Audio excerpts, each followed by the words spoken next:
In her attempt to derail the District 4 tabulation and verification process following the March 2nd, 2020 polls, APNU+AFC agent Carl Smith Joseph threatened to kick and spit on local observers while telling diplomats from the United States, Canada, Europe, and the United Kingdom to get the F out of Guyana. This is according to the testimony of former executive of a new United Guyana ANUG, Johnathan Yearwood, when he appeared before the Commission of Inquiry into those elections on Monday. She threatened Pauline Chase, who was the Guyana Bar Association's observer, and she threatened Mr. Kit Nascimento, the private sector observer. She also threatened the heads of the what we call the ABCE, American, British, Canadian, and European heads of mission in Guyana. She also threatened them with physical harm. Okay. So what did she threaten to do to Miss Chase, who was the accredited observer from the Guyana Bar Association? She threatened to stamp her in the face. And what did she threaten to do to Mr. Kit Nascimento, who was the observer from the private sector? She threatened to spit in his face.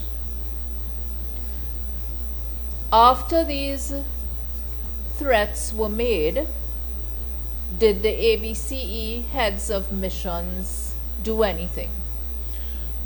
Shortly after they got up and they left the building. Well, they left the room.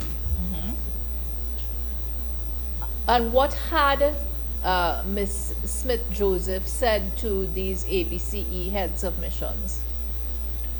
She told them to get, I don't want to repeat the exact words, but basically she told them to get out of Guyana. Okay.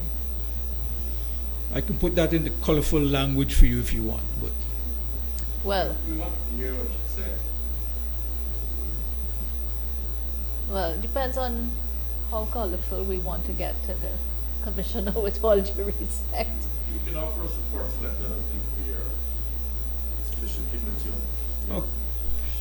If you want to hear the first letter, you can say, well, get the F out of Guyana. Thank you. Yearwood testified that the tabulation process was constantly interrupted as suspicions and objections later led to the derailing of the process. He recalled that on March 4, 2020, at about 1800 hours, the tabulation process was moving smoothly, but was paused when two GECOM staffers, one visibly pregnant, complained of being hungry and tired. The break was allowed, but things never returned to normalcy. Hours later, party agents and observers were told that the tabulation process would be stopped, but loud objections resulted in a commitment that the process will continue. But first, one of the almost 100 deputy returning officers would have to be located to facilitate the process. Yearwood said Keith Lowenfield, as chief elections officer at the time, committed to finding two Guyana Election Commission staffers to continue the process, and he did. Just after midnight, Lowenfield returned hope to the system, but that didn't last long. Yearwood recalled that the process was never completed, but twice Mingo attempted to declare results. You heard Mr. Mingo say he was going to make a declaration. Yes, sir. Well, did he make the declaration?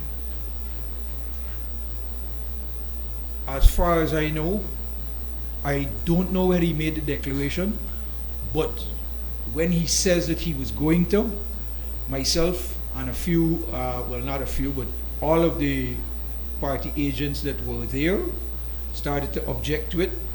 A lot of persons started to shout no, no, no, no, no. So the volume was as such that I couldn't hear what he was saying after that.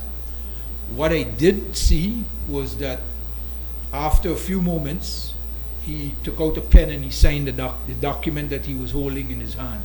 Whatever that document was, I have no idea.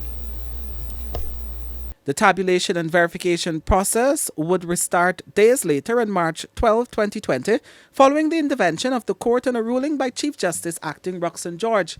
But even when the process restarted, it was more of the same. This time, Mingo was heading the process himself, and according to Yearwood, it was not a tabulation and verification process, since Mingo had already done his tabulation and just wanted them to go over it.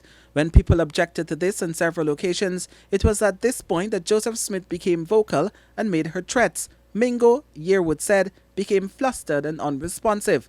A day later, Yearwood and Smith Joseph got physical and he was arrested. The week's delay in completing the verification and tabulation for District 4 was only salvaged when a decision was taken to allow a total recount of all the ballots cast in the elections.